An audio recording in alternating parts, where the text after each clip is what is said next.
All right, you guys. I'm starting to feel like my grandfather. Gather around the campfire. Let's talk about the good old days. Anyways, today we're going to talk about two topics of conversation that I kind of find, concerning when it comes to the gaming market. These were two articles. One of them popped up today, actually. The other one, it's about a week old, and we're going to talk about them. Anyways, let's get into it. Hopefully, you guys enjoy this. Don't forget, like, comment, subscribe, and gather around the campfire as I tell tales. Anyways, Assassin's Creed players started having their games interrupted by full screen pop up ads by Ubisoft, saying it was a technical error and quickly patched it out. I think they quickly patched it out because of all the bad publicity they got from all the players that were like, bro, I can't enjoy the Assassin's Creed goodness and Mirage. I have yet to play it. I don't think I've met anybody that's played Assassin's Creed Mirage yet. If you have, let me know down in the comments. Is it worth playing? Should I check it out? Anyways, first reported by Rock Paper Shotgun, which I've never never heard of them. Console players of the older Assassin's Creed games like Origins, Odyssey, and Valhalla encountered Black Friday ad pop-ups for the latest entry, Assassin's Creed Mirage, while trying to access in-game menus. Surprise, surprise. They're throwing them in there like, hey, son of a bitch, get our new game. Videos demonstrating the issue shows a full screen spread touting a 20% off offer on Mirage with a prompt to dismiss the ad or buy it now. That is very dangerous. I'm telling you that right now because this sounds very similar to how Epic would sucker people in to buy V-Bucks and buy stuff. And, it really doesn't look that good. So this is what it looks like. I believe they're playing, yeah. You got to click out of it in order to get it. Our intention was to display a promotion for Assassin's Creed Mirage as part of the franchise's news in the main menu of the Assassin's Creed game. As we continue down this article, you'll see why I'm like, this is not a mistake. This was not a technical error. This is definitely them, CYA, cover their ass, in this situation. This isn't the first time, like I said, this has happened to an Assassin's Creed game, either in 2019. Kotaku, I love how like some of these quote Kotaku, on a similar situation where ads for Assassin's Creed Odyssey DLC kept popping up in between in-game menu screens. We stated at the time it was a glitch as well. This is not a glitch. This is definitely them trying to get people to buy it. I don't particularly love the way we see advertising on video games title screens. And I will admit, it is definitely it's a big turnoff for me if I boot into a game and on the main menu as I'm getting ready to join in, it's like ad, ad, ad. And I hate it. Like, trust me, Fortnite does it and it's distracting to me. Which usually points players to new DLC packs. As an example, this was greeted by a full page spread for Owl's Cat's upcoming Rogue trailer. Traitor, pretty much the exact same experience as Ubisoft seems to have intended with Assassin's Creed pop-ups. The uneven rollout coupled with the negative press Ubisoft has gotten both times this has happened, lead me to believe it really was a technical error and not an experiment with a new style of invasive advertisement, as commenters on Reddit and Twitter allege. I don't believe this article. This right here, no, you're wrong. I'm telling you that right now. This is definitely them trying to get you to go buy it, or like I said, I hate how it's like dismiss or buy now. It's definitely 100% intrusive. Ubisoft is notorious for intrusive stuff like this. Just like all these advertisements on the screen. Thank you, PC Gamer.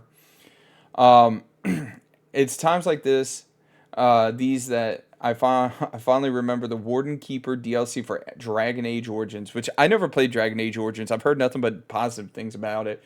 All the way back in 2009, in the base game with no DLC installed, an annoying little man would eventually show up at your party's camp with a big quest giver exclamation point over his head, telling you about the Warden Keeps DLC quest. And the only way to make him go away was to buy the DLC. Why does that not surprise me?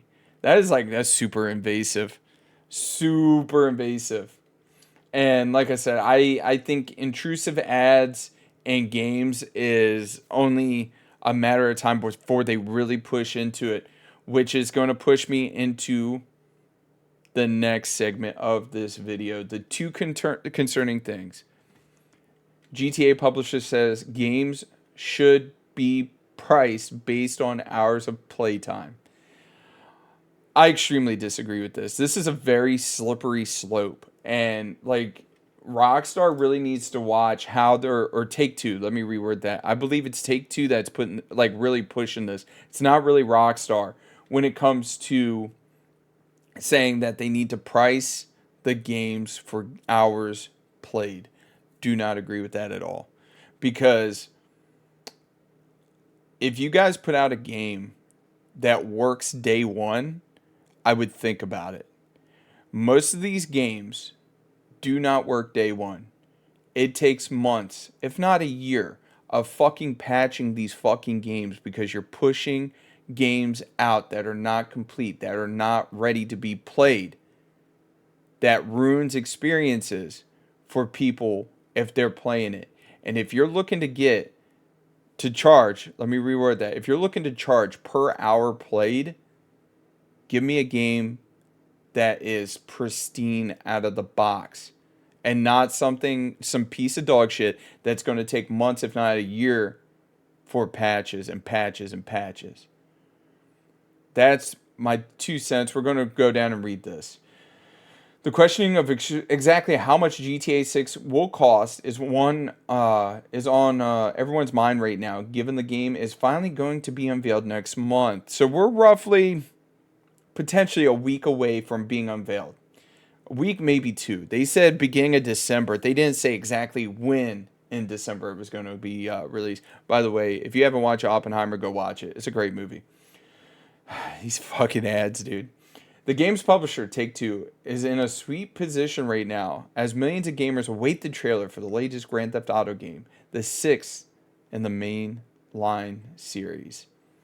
However, their CEO, Strauss Zelnick, decided to drop a controversial opinion on investors when discussing the pricing of video games. It seems Zelnick is part of the thinking that games should be priced based on the play length, development time, or both. Listen, man. You ever heard of this little game company called Unity that was like trying to price their game engine and totally destroyed it? Yeah. You need to shut up. If this game, like I said, this game better come out. Like, if you're planning on changing it or even having a base game of $150, it better run day one, and I better not have to download an 800 gig fucking patch. But at the same token, I'm not sure if this is the same guy that said $50 or $60 for a port of Red Dead Redemption on the PlayStation was a hell of a deal, with nothing added. So if it is the same guy, you're a fucking moron. It's a thought that gets banded banded a lot nowadays and is backed by a lot of gamers too. The theory goes that a game can be played for hundreds of hours, like GTA 5, is somehow more valuable than a 12-hour gaming experience.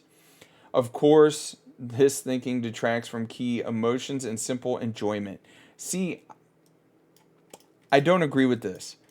I don't agree with this statement at all. I would much rather take a 12-hour experience that, is thought-provoking or hits me right in the feelings, vice a game that is shallow that I can play for hundreds of hours like GTA Online. And on top of that, GTA Online, I hate how they drop GTA 5 right here. It's more GTA Online is where you're going to hit the hundreds of hours. GTA 5 itself, I want to say if you 100% complete it, which I've done before, it's about an 80, 90 hour experience. It's not hundreds. It's a lot of time, don't get me wrong, but it's not hundreds. I love a good thought provoking and a story narrative driven game that's 12 hours. Like, I would take that in a heartbeat.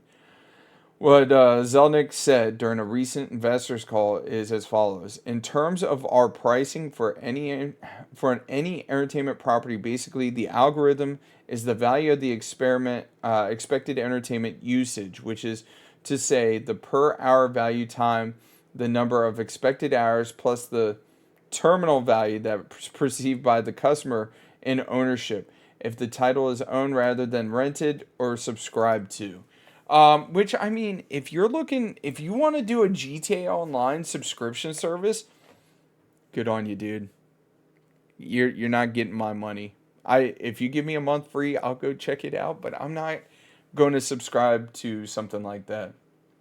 So in other words, the GTA games can be played for several hundred hours, so are inherently more valuable than say an 8-hour indie that made you cry. That right there's bullshit. Zelnick continued by reaffirming that the industry as a whole offers a terrific price to value opportunity for customers, which it does. I will admit, I do look at it like that as well. I will say, if I'm going to pay $60 for a game, compare it to a movie. If you're paying, let's say 16 or let's say 15, make it nice and easy for a 2 hour long movie. Let's say the game's 8 hours. So 2, 4, 6, 8, you're paying $60 roughly for an 8 hour game. If it breaks down to like $15 for every 2 hours, like that's money right there. I think that's like perfect. But with the value of games going up to $70 per game, that's where some problems lie. The pricing of games will always be contentious.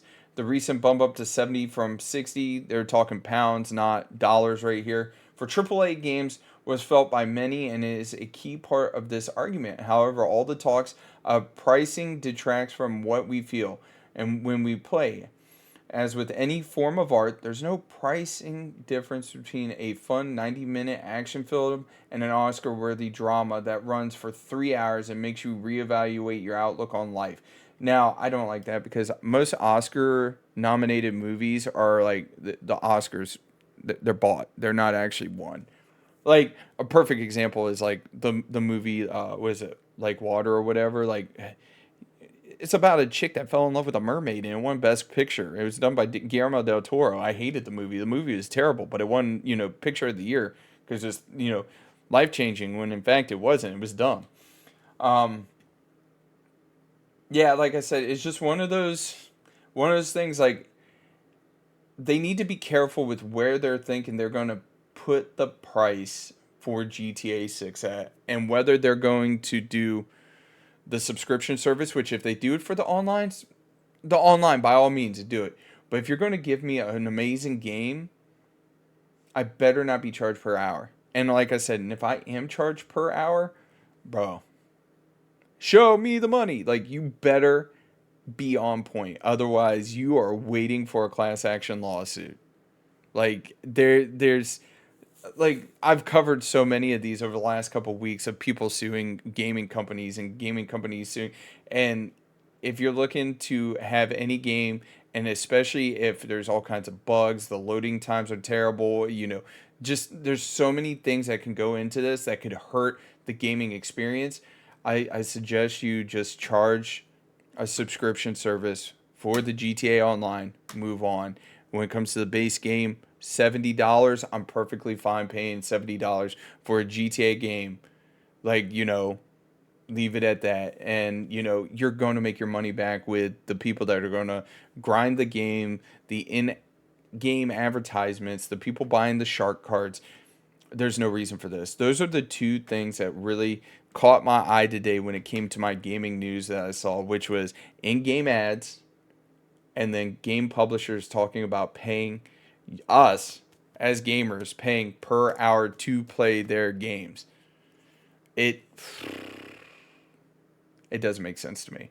Hopefully you guys enjoyed that video. Don't forget to like, comment, subscribe, and I'll catch you guys later. Bye.